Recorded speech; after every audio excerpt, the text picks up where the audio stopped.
네, 오늘 말씀 여러분들과 함께 나누도록 하겠습니다. 오늘 말씀은 이제 오늘부터 사도신경에 대해서 여러분들과 함께 말씀을 나누려고 합니다. 말씀 제목은 사도신경을 연주하면 하나님의 나라가 나타난다, 이런 제목으로 함께 말씀 나누도록 하겠습니다. 먼저 히브리서 11장 1절 본문 말씀 함께 읽도록 하겠습니다. 시작. 믿음은 바라는 것들의 확신이요 보이지 않는 것들의 증거입니다. 네, 이 말씀 가지고 말씀 나누도록 하겠습니다. 자, 사도신경이라고 하는 말이 무엇일까요? 사도신경. 신경이라고 하는 믿을 신에다가 성경할 때 경자잖아요. 사도라고 하는 말은 예수님께서 부활하시고 난 다음에 부활하신 예수님을 만나서 그 예수님으로부터 보냄을 받은 사람들을 사도라고 이야기합니다. 그러니까 제자라는 말, 12제자하고는 또 다른 개념인 것이죠. 12제자는 12명인 거죠. 근데 사도는 제자의 숫자보다 많습니다. 부활하시고 난 다음에 부활하신 예수님을 친히 만났어요. 그리고 그 예수님으로부터 사명을 받고 보냄을 받은 그 사람들을 사도라고 이야기했습니다. 이 사도들이 믿은 것이 무엇인가? 사도들의 믿음의 고백, 사도들이 고백한 믿음이 무엇인가?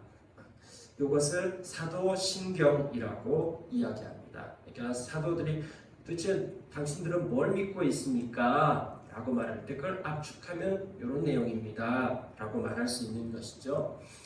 우리가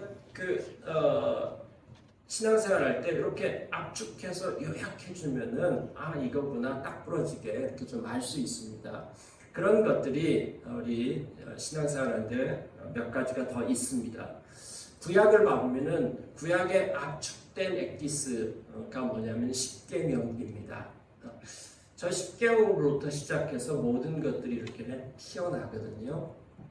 십계명이라고 하는 것은 무엇이냐면은 하나님 나라의 헌법이라고 생각하시면 됩니다. 저걸 갖다가 율법이라고 하기도 하고요. 성경 전체가 이 율법을 더 이렇게 엑기스로 하면은 저 십계명이 될 수 있습니다. 그럼 저 십계명은 뭐냐면은 하나님 나라 백성의 표준적인 삶이라고 얘기할 수 있습니다. 이 하나님 나라의 백성의 표준적인 삶이 무엇이냐? 거기로부터 여러 가지 이제 세부적인 것들이 나오고 있습니다. 그거를 합치면은 십계명이라고 할 수 있습니다. 하나님의 통치와 다스림을 받는 사람들의 삶이 무엇인가? 그것이 십계명, 하나님 나라의 헌법이라고 얘기할 수 있습니다. 신약 성경에서는 예수님께서 가르쳐주신 기도문이 있죠. 주기도문이라고 이야기합니다. 주기도문은 어떤 것이냐면은 예수님의 사명선언문이라고 좀 얘기할 수 있습니다.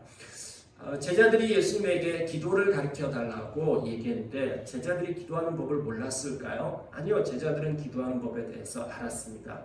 그 당시에 여러 가지 기도문들이 있었는데 그 기도문은 모임이나 단체의 사명선언문 역할을 하는 것이었습니다. 그러니까 세례 요한을 따라다니는 사람들은 세례 요한의 기도문이 있었고요. 바리새파는 바리새파의 기도문이 있었고 그 하나님 나라 운동을 하는 그들 나름대로의 기도문들이 있었습니다.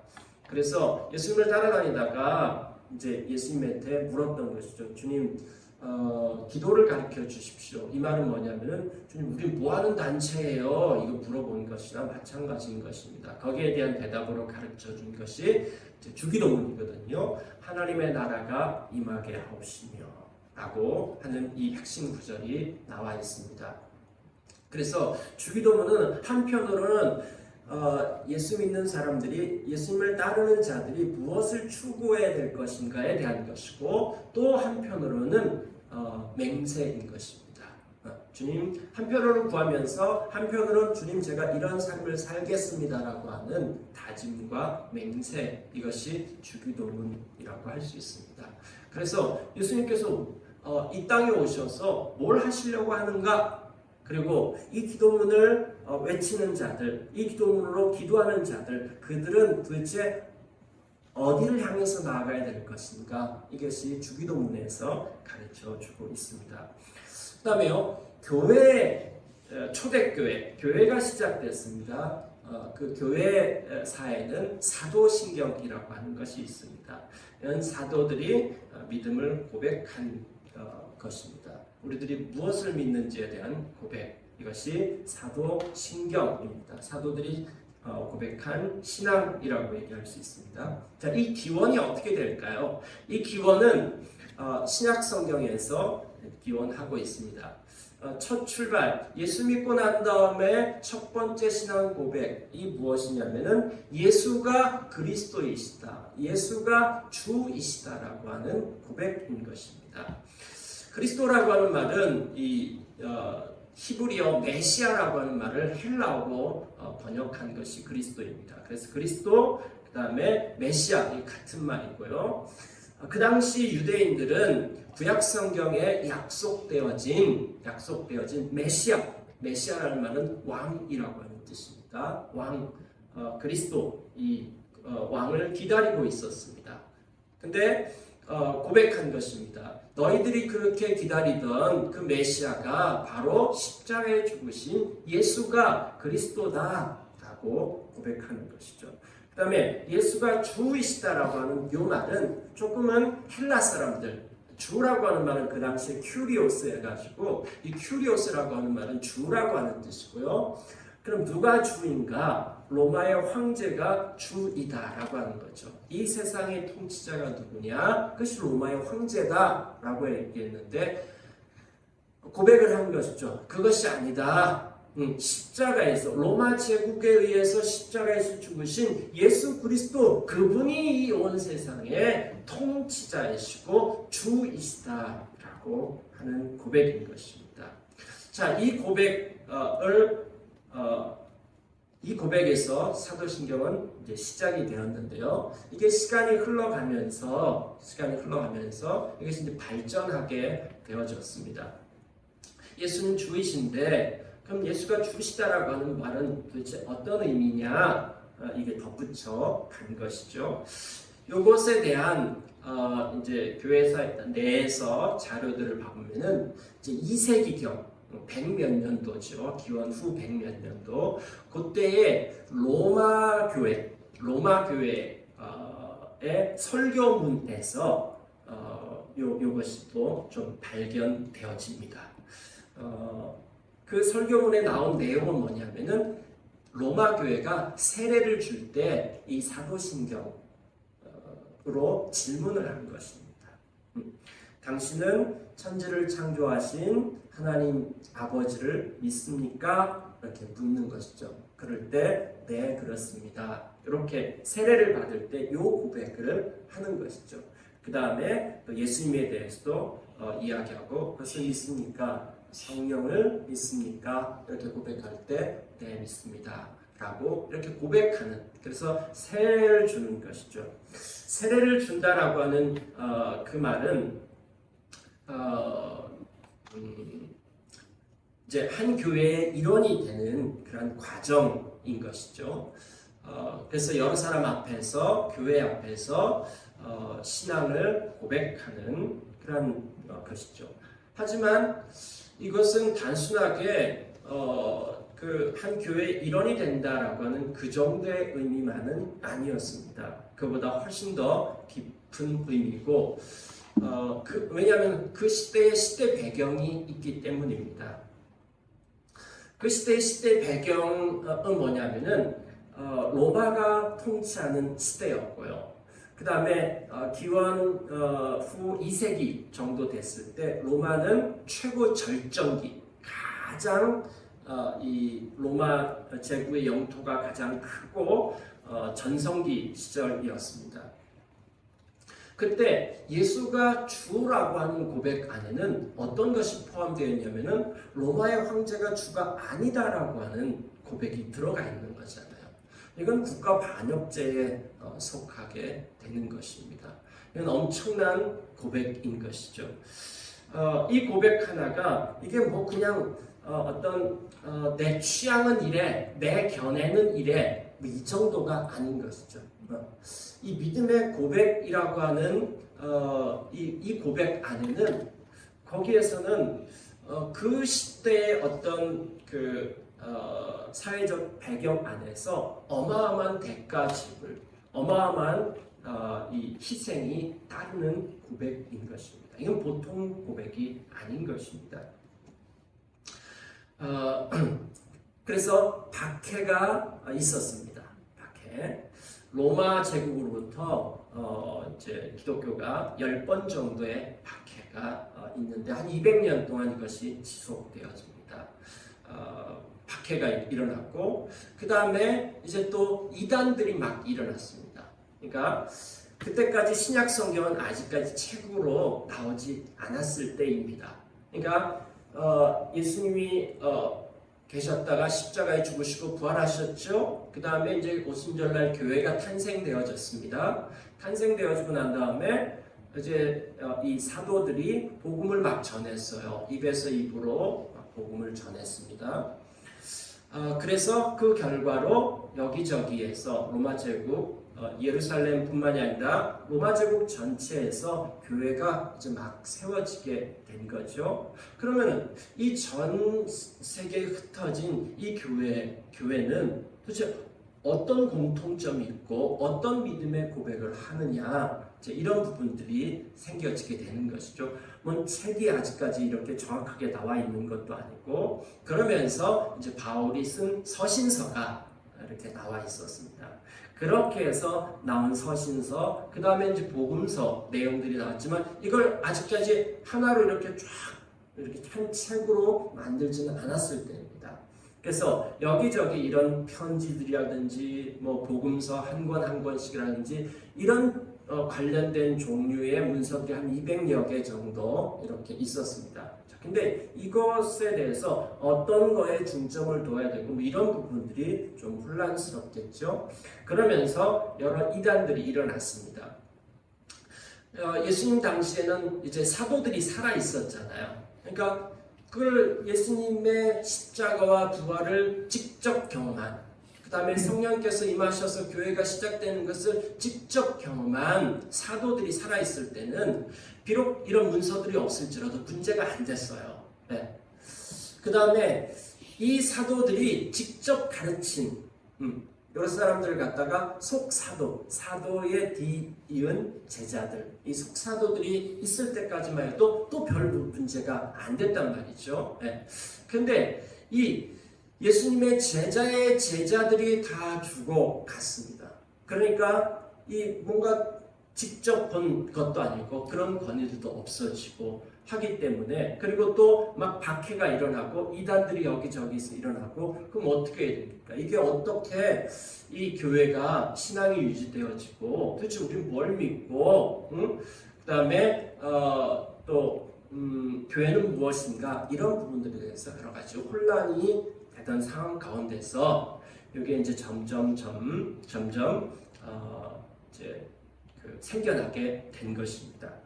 그래서 예수가 그리스도입니다 라고 하는 이 세례를 받을 때에 이 고백이 하나님이 누구신지, 예수님이 누구신지, 성령님이 누구신지, 교회가 무엇인지 이런 고백들이 생겨나게 됐고요. 이게 3세기 정도에 이렇게 이제 생겨나게 됐고, 그 다음에 이제 신약 성경도 27권, 200개 넘는 문서 가운데 27권을 딱 정해서 요것이 이제 성경의 정경이다. 그게 이제 우리가 보는 신약 성경이고요. 그 다음에 이제 교부들, 교회의 아버지라고 해서 목사, 지금 현재로 말하는 목사들인 거죠. 교부들이 이렇게 생겨나서 이제 체계를 갖추고 없었던 걸 만들어낸 것이 아니라 있었던 것을 정리해가지고 이제 간추린 것입니다. 그 다음에 이제 7세기 정도 되면 지금 우리가 고백하는 이 사도신경이 이제 거의 맞게 이렇게 확정이 되었습니다. 그래서 이걸 통해 가지고 이제 우리가 무엇을 믿는지, 그다음에 또 단순하게 무엇을 믿는지가 아니라 어떻게 살아가야 되는지 이런 것들을 알 수 있게 되어졌습니다.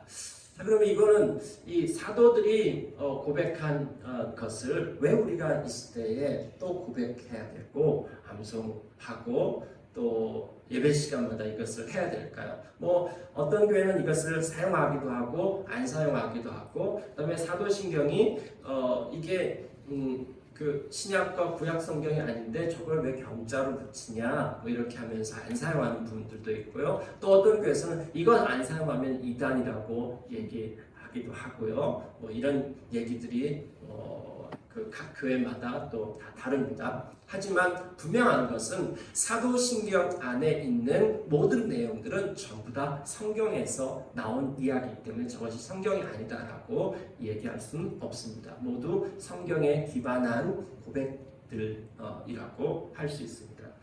그래서 그러면은 저 신앙 고백과 오늘 우리들이 어떤 상관이 있는가? 그런 차원에서 우리가 앞으로 이 사도신경을 좀 함께 나눌 것입니다. 올해는 사도신경을 나누고 그 다음에 내년에는 또 십계명, 그 다음에는 주기도문 이렇게 해가지고 요 세 가지 것들을 3년에 한 번씩은 반복해서 함께 말씀 나눌 계획입니다. 오늘 우리가 읽은 본문 봐보면은 믿음은 바라는 것들의 확신이요 보이지 않는 것들의 증거입니다. 히브리서 11장 1절 말씀을 나눴는데 사도신경이 사도들이 고백한 신앙인 거잖아요. 우리 사도들이 믿는 것이 무엇인가? 믿는다라고 하는 것, 나는 믿습니다. 나는 믿는다. 이것이 이제 사도신경에 이렇게 쭉 나와 있거든요.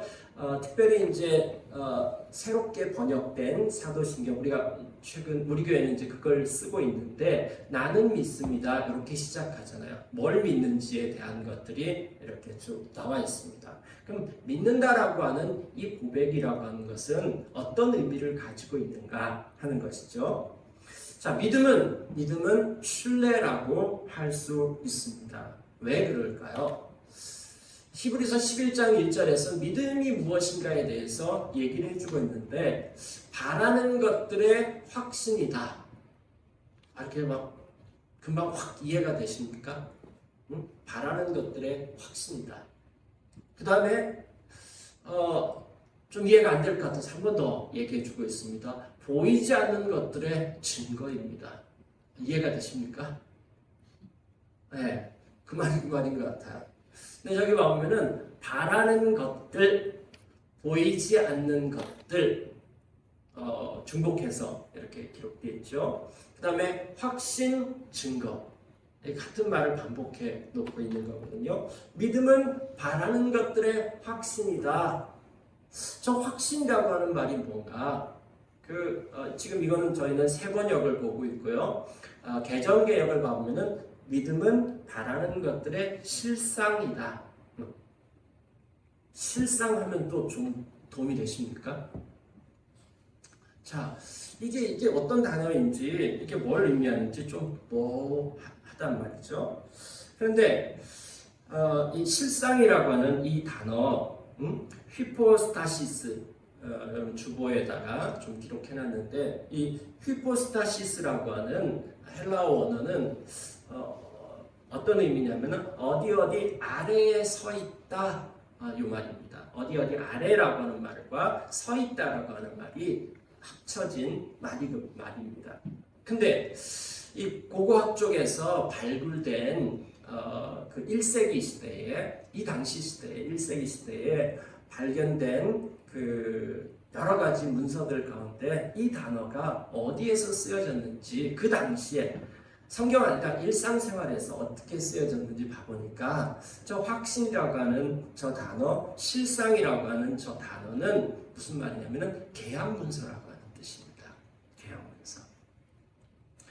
이집트 쪽에서 상업을 거래하면서 이 계약문서 써진 거 휘포스타시스라고 이렇게 얘기하는 것입니다. 사업 거래 계약서, 계약문서, 권리증서 이런 문서들이 바로 저 단어입니다. 저 말에 보면은 어떤 어디 아래 서 있다, 무슨 토대, 기초 이런 말인 것이죠. 자, 계약서를 들고 그 계약서를 가지고 주장을 하는 것이죠. 뭔가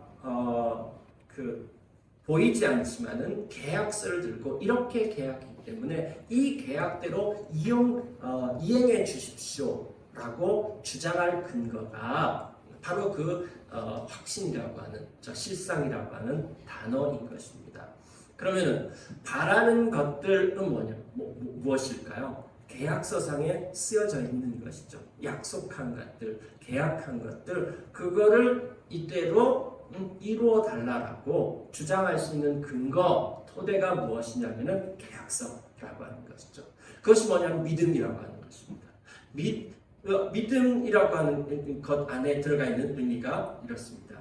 자, 근데 여기 실상이라고 하는 단어, 계약서라고 하는 단어 안에서 뭘 발견할 수 있습니까? 그건 뭐냐면 계약서는 혼자 할 수 없는 것이죠. 어떤 대상이 있다라고 하는 것이죠. 어떤 대상, 그 대상하고 뭔가를 약속한 것이고 그 약속한 것을 요구하고 그 약속한 것을 이행하는 근거, 그게 바로 계약서라고 하는 것이죠. 그래서 믿음이라고 하는 이것은 어떤 한 대상하고 약속한 것입니다. 이 믿음이라고 하는 믿을 신자는 한 사람과 말씀 원자죠. 한 사람과 그가 한 말에 대한 것이거든요. 그래서 그 사람에 대해서 말한 것에 대해서 신뢰하는 것, 반응하는 것, 그것이 바로 믿음이라고 얘기할 수 있습니다. 사도신경에서 나는 믿습니다 라고 얘기할 때 나는 하나님을 믿습니다. 나는 그리스도를 믿습니다. 나는 성령님을 믿습니다. 그 삼위 하나님에 대해서 내가 신뢰합니다 라고 하는 것이죠. 뭐에 대한 신뢰냐면은 하나님이 약속하신 것, 그것이 나에게 계약 문서 같습니다. 계약서와 같습니다. 이것이 분명하기 때문에 나는 그 계약서대로 살겠습니다 라고 하는 것입니다.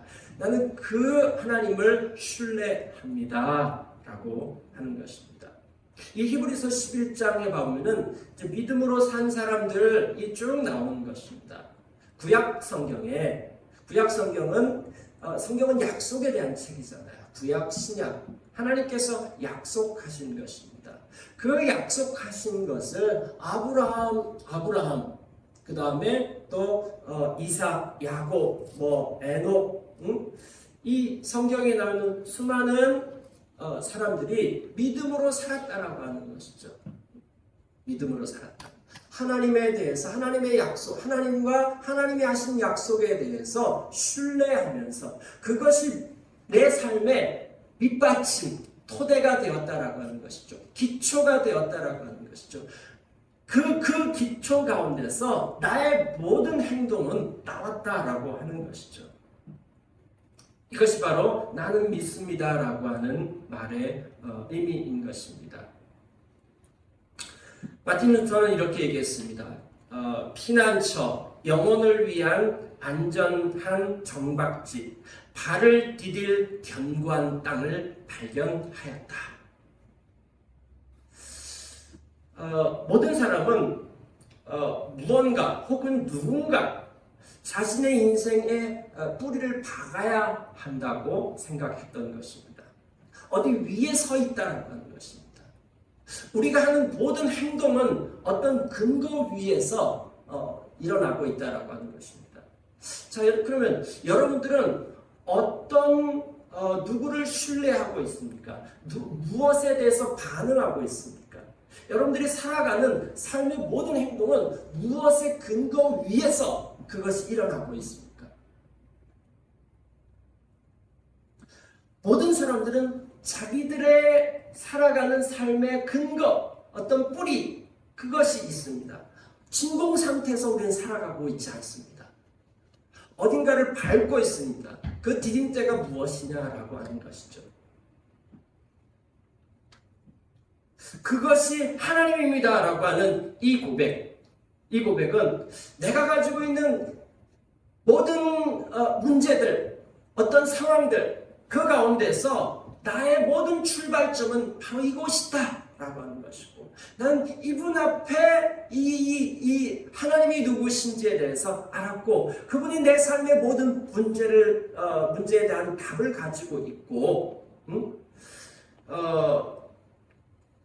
그래서 그분 안에서 내가 해답을 찾았습니다. 난 그분을 신뢰합니다. 그분의 말씀에 대해서 내가 신뢰합니다 라고 하는 고백인 것이죠. 여러분의 삶의 토대는 어디입니까?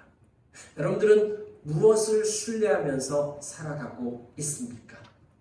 여러분들이 예수 그리스도를 내 삶의 주님이라고 고백한다라고 하면은, 이 사도신경에 나는 믿습니다 하나님을, 나는 믿습니다 예수 그리스도를, 나는 믿습니다 성령님을, 그 삼위일체 되신 하나님을 신뢰하고 있습니까? 믿는다라고 하는 말은 신뢰한다라고 하는 고백인 것입니다.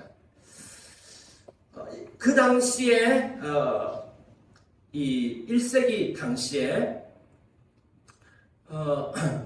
그 로마 세계는 이 헤브라이즘, 그 헬레니즘의 신관이 있었습니다. 그 신관은 뭐냐면은, 신은 늘 수로에 속합니다. 주어와 수로가 있죠. 주어와 수로가 있는데, 이 헬라 사람들은 로마 시대 때도 전부 다 헬라의 영향을 받고 있었는데, 그 당시에는 뭐뭐가 신이다 이런 거예요. 신은 결코 주어에 가지 않습니다. 사랑은 신이다. 승리는 신이다. 뭐뭐가 신이다라고 하는 것입니다. 그러니까 자기들이 생각하기에 위대하고 놀랍고 경이로운 것들이 신이라고 고백하는 것입니다. 황제가 신이다. 그런데 이 기독교 쪽에서는 뭘 얘기하고 있냐면, 하나님, 히브리즘, 그러니까 이스라엘과 기독교에서는 하나님은 늘 주어예요. 하나님이 사랑이시다. 하나님이 세상을 창조하셨다. 하나님이 다스리신다. 이런 것입니다. 삶의 토대가 완전히 다른 것입니다. 이 고백을 하는 그 당시에 이 사도들, 교회 성도들은 하나님이 주어가 됐고 그분이 주님이십니다. 내 삶의 모든 토대와 출발과 아무리 절망할지라도 나는 최소한 이 기반 위에 있습니다라고 하는 고백인 것이죠. 자, 두 번째는요, 믿음은 신실입니다. 신실. 그 하나님을 신뢰한다라고 하면은 주님을 신뢰합니다. 그리고 끝일까요? 내가 주님을 믿습니다. 자, 이 믿는다라고 하는 말 안에는 포함되어진 것들이 무엇이냐면은, 신뢰로 말미암아서 나오는 행동, 나오는 반응인 것입니다. 자, 아까 그 계약서를 들고 있었다고 그랬잖아요. 로마 황제가 준 계약서도 아니고, 그 다음에 나의 어떤 신념에서 나온 계약서도 아니고, 그 다음에 또 어느 누군가가 보증해준 계약서도 아니에요. 하나님으로부터 오는 그 계약서를 들고 있느냐? 그럼 그것을 가지고 있는 사람들은 어떤 반응을 보일까요? 이 계약서대로 이행하는 것이죠. 그리고 그걸 믿기 때문에, 그걸 신뢰하기 때문에 나오는 행동이 있는 것입니다. 그래서 이 신실이라고 하는 말은 우리가 하나님을 신뢰하고 그 하나님 신뢰하기 때문에 그 하나님에 대해서 신실하게 반응하는 것입니다. 뭐냐면 헌신과 충성의 반응인 것입니다. 그 당시에 헬라 시대 때에 또 로마 시대 때에 스토리들이 있었습니다. 인류 역사 가운데 신화의 역사가 있잖아요. 그 신화의 역사들은 뭐냐면은 신이 인간들을 벌하는 스토리입니다. 신이 보기에 인간들이 뭔가를 잘못할 때에 자꾸 뭔가 안 되게 만들고 또 그 다음에 벌을 주고 이런 스토리들이 신화에 대한 스토리입니다. 그 다음에요, 인류 역사에 대한 스토리. 역사에 대한 스토리는 뭐냐면은 한 민족이 다른 민족을 벌하고 응징하고 보복하는 스토리. 네. 그러니까 신화와 역사에 대한 그 당시의 모든 스토리가 신이나 혹은 인간이 또 다른 인간을 보복하는 이 폭력의 스토리, 권력 지배의 스토리라고 할 수 있습니다. 그런데 사도신경은 어떤 스토리인지 아세요? 사도신경의 스토리를 봐보면은 사도신경의 스토리는 무엇을 믿는다라고 하는 것이 나와 있는데 그 믿음의 대상이 삼위 하나님이십니다. 그래서 삼위 하나님에 대해서 믿습니다라고 할 때는 believe in이라고 나와 있습니다. 믿음의 대상인 것이죠. 그 다음에 교회와 종말에 대해서 믿는 것은 believe라고 나와 있지 believe in이라고 나와 있지는 않습니다. 자, 저 안에 사도신경 안에 있는 스토리들을 보면은 하나님에 대한 이야기가 나오고요. 그 다음에는 교회에 대한 이야기가 나오고 있습니다. 거룩한 공교회와 성도가 서로 교통하는 것과 그 다음에 죄를 사하여 주시는 것을 있습니다. 이게 다 교회와 관련된 항목들입니다. 그 다음에 종말에 대한 것, 몸이 다시 사는 것과 영원히 사는 것을 믿습니다. 영생을 믿습니다. 이것은 종말에 관련된 내용입니다. 그러니까 요약해 보면은 세 가지입니다. 삼위 하나님에 대한 것이고요. 그 다음에 두 번째는 교회에 대한 것이고요. 세 번째는 종말에 대한 것입니다. 좀 더 자세하게 보면요. 삼위 하나님은 하나님께서 이 세상을 창조하셨습니다. 이런 얘기고요. 그 다음에 예수 그리스도를 보면은 신이 인간이 돼가지고 오셨어. 지금 이 사도신경의 스토리, 교회가 얘기하는 스토리는 그 당시의 스토리, 전형적인 스토리하고는 다른 스토리를 얘기하고 있어요. 막 어떻게 보면 막장 스토리예요. 한마디로 말하면은 인간이 신을 죽인 스토리예요. 네, 그 당시의 신화와 역사의 스토리를 갖다가 완전히 뒤집어 놓은 것이에요. 네. 자, 출생의 비밀이 나오죠. 한 인간인데 알고 보니까 그분이 신이었어. 뭐 이런 얘기인 거죠. 동정녀 마리에게 나타나시고 뭐 고난을 받아가지고 로마 제국에서 죽었는데 그분이 알고 보니까 온 세상의 통치자의 주이시다. 뭐 이런 스토리잖아요. 그 다음에 성령님을 믿습니다. 이렇게 되고요.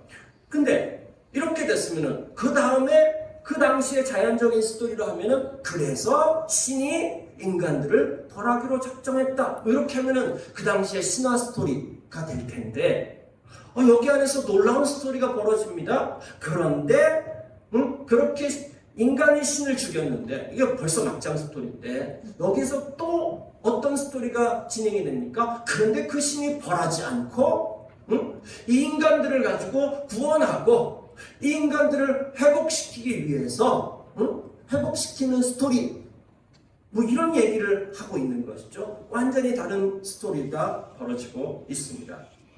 저 스토리의 구조를 보면은 하나님께서 창조하셨고 계획하셨는데 근데 예수 그리스도께서 그 하나님께서 계획하신 것을 이 역사 속에서 이루셨다라고 하는 얘기, 그 다음에 그 이루신 것을 성령님을 통해서 완성하시겠다라고 하는 이야기. 근데 그것을 무엇을 통해서 완성하겠다냐면 교회를 통해서 완성하시겠다. 하나님 우리를 초대하고 있습니다. 이 스토리 안으로 초대하고 있어요. 교회를 통해서 종말은 뭐냐면요. 끝도 되지만은 저 종말이라고 하는 말은 목적이라고 하는 의미도 있습니다. 자, 종말은 그냥 끝이 아닙니다. 끝나고 난 다음에 아무것도 없어지는 것이 아니라 저 종말은 뭐냐면 하나님이 이 역사에 대한 계획이 성취되고 완성되어지는 날을 이야기해 주는 것입니다. 그러니까 이 삼위 하나님과 교회의 종말, 이건 뭐냐면요. 성경계관 압축시켜 놓은 것입니다. 그래서 우리 교회 이제 그 성경계관 하잖아요. 저 압축 스토리 우리 7개로 나눠놨는데 여기 5개로 딱 나눠놨습니다. 네. 조금 다른 관점에서 본 건데, 이것을 고백한다라고 하는 것, 그것은 무엇입니까? 이 스토리를 고백하는 것, 이 스토리 속에 들어간다라고 하는 것입니다. 이것을 고백할 때 우리는 이 스토리 속에 들어가는 것입니다. 초대교회 성도들은 이 스토리 속에 들어갔습니다. 하나님을 신뢰하면서, 하나님을 신뢰하기 때문에 하나님의 약속을 신뢰하는 거예요. 하나님이 우리를 통해서 하나님의 계획을 완성시켜 가신다라고 하는 이 약속이 마치 우리에게 있어서 하나님께서 보증서로, 계약서로 딱 쥐어준 것과 마찬가지입니다. 우리는 그 계약서를 딱 집어들고 아무런 근거 없는 상황 가운데서 우리가 무엇인가 하는 자들이 아닌 것입니다. 우리는 그것을 붙잡고서 그것을 이행하고 실행하는 것이죠. 그렇기 때문에 사도신경은 마치 악보와 같다고 할 수 있습니다. 이 악보와 같은 이 사도신경을 외울 뿐 아니라 그것에 대한 믿음의 고백을 하고 신뢰하면서 그 스토리를 우리가 살아내기 시작한다면 우리를 통해서 하나님의 계획이 드러나기 시작할 것입니다. 우리를 통해서 이 땅 가운데서 하나님의 나라가 나타나기 시작할 것입니다. 그래서 우리가 이 사도신경 이 무엇인지에 대해서 이 시대는 한 명의 로마 황제가 통치하는 시대가 아닙니다. 멀티플 로마 황제가 살고 있는 시대입니다. 곳곳에 로마 황제가 있고 그것이 우리에게 있어서 요구하고 있습니다.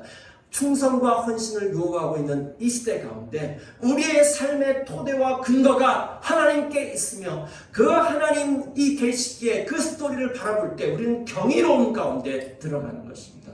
이 역사가 어떻게 흘러가고 있고 그 스토리가 어떻게 되고 있는지 마지막 것까지 보여주고 있는 것입니다. 이것에 대해서 확신한 사람들은 저 스토리 안에 들어가서 살기 시작하는 것이죠. 그래서 여러 가지 증거들을 나타내 보여주기 시작하는 것이죠. 그래서 우리가 이번 학기에 이 학기를 시작하면서 우리가 하나님 나라를 연주하는 자들로 하나님께서 우리 교회에게 주신 사명이 우리는 하나님의 스토리로 역사와 열방에서 하나님 나라를 세우는 공동체이다. 이게 다른 말로 하면은 우리는 하나님에 대한 믿음을 고백하는 자들이다. 사도신경의 믿음을 고백하는 자들이다 라고 하는 것입니다. 그것에 대한 우리의 버전, 이 시대의 사도들이 저 신앙 고백을 가지고서 로마 제국의 통치를 돌파해냈고 그 다음에 저 신앙 고백을 가지고서 일제시대를 돌파해냈고 저 신앙의 고백을 가지고서 나치시대의 독일교회가 돌파해냈습니다. 오늘 우리들이 살고 있는 이 시대가 그 앞에 있었던 모든 시대보다도 훨씬 더 많은 로마의 황제들이 존재하고 있는 시대에 살고 있습니다. 하지만 우리에게 여러분들의 손에 들려진 계약서가 있습니까? 그 토대와 근거가 있습니까? 그것에 대해서 반응을 보이는 것이죠. 성공에 대해서 성공하냐 아니냐가 아니라 우리가 저것에 대해서 믿음으로 반응하느냐 아니냐에 대한 문제인 것입니다. 그것 앞에 우리가 믿음으로 순종하고 신뢰하고 반응하기 시작했을 때 현실은 돌파되어질 것입니다. 우리를 통해서 하나님 나라가 연주되어질 것입니다. 그래서 우리 먼저 하나님 나라 스토리를 아는 그 일들을 할 것입니다. 그래서 이걸 하기 위해서 우리가 1대1 양육과 그 다음에 성경 개관과 말씀을 묵상하고 이런 일들을 하게 될 것입니다. 그 다음에 우리는 그렇게 할 뿐만 아니라 저것이 어디에서 목장 모임 안에서 또 우리가 함께 예배드리는 이 공동체 안에서 우리 가운데서 실현되어지고 저것이 우리 안에서 일어나기 시작하면은 그래서 신뢰에 대한 반응을 보이기 시작하면은 목장 모임 안에서 우리 교회 안에서 하나님 나라가 나타나기 시작할 것입니다. 그것은 그 어떤 것도 가둬둘 수 없습니다. 흘러가기 시작할 것입니다. 그래서 우리가 흘러가서 유통하기 시작할 것입니다. 하나님 나라를 만들고 그래서 우리 하나님 나라를 소망하기 위해서 함께 연합하고 그리고 그 목표를 향해서 달려가게 될 것입니다. 이 사도신경을 여러분들이 매주 한 번씩 쓰시면서 여기에 대한 관점이 열리고 또 우리를 통해서 하나님 나라가 연주되어지고 나타났으면 좋겠습니다. 함께 기도하시겠습니다. 오늘 우리들의 삶을 통해서 삶은 어떤 멜로디가 흘러나오고 있습니까? 우리의 삶의 토대는 무엇입니까? 우리는 뭘 신뢰하고 살아가고 있습니까? 여러분들의 손에 쥐어진 그 삶의 근거는 무엇입니까? 여러분의 인생의 방향을 발견했습니까? 여러분의 인생의 출발점을 발견했습니까? 날마다 살아가는 이 삶이 경이롭고 놀랍고 날마다 새롭습니까? 내 삶은 이해가 되어지고 있습니까? 나를 통해서 나타나는 그 삶의 양식은 무엇입니까? 우리가 신앙을 고백한다라고 하는 것, 하나님이 내 삶의 주이시고 창조주이시고 예수 그리스도께서 내 삶의 통치자이시고 그 성령님께서 나와 함께 하신다라고 하는 확신 가운데서 그것이 내 삶의 토대로 생각하고 살아가고 있습니까? 내 삶의 모든 도전과 내 삶의 모든 행동들은 그것에 근거하고 있습니까? 그래서 여러분들이 그 큰 그림, 그 하나님의 약속을 신뢰하면서 믿음의 발걸음을 내딛고 있습니까? 그래서 여러분들이 발걸음을 내딛는 곳마다 하나님의 나라가 확장되어지고 하나님의 나라가 나타나고 있습니까? 그렇지 않다라고 하면 우리의 삶을 다시금 조율했으면 좋겠습니다. 이 사도신경을 통해서 우리가 무엇을 믿고 있는지, 어디에 반응해야 되는지 다시금 조율하고 우리를 통해서 각 목장 모임을 통해서 하나님의 나라가 연주되기 원합니다. 나타나기 원합니다.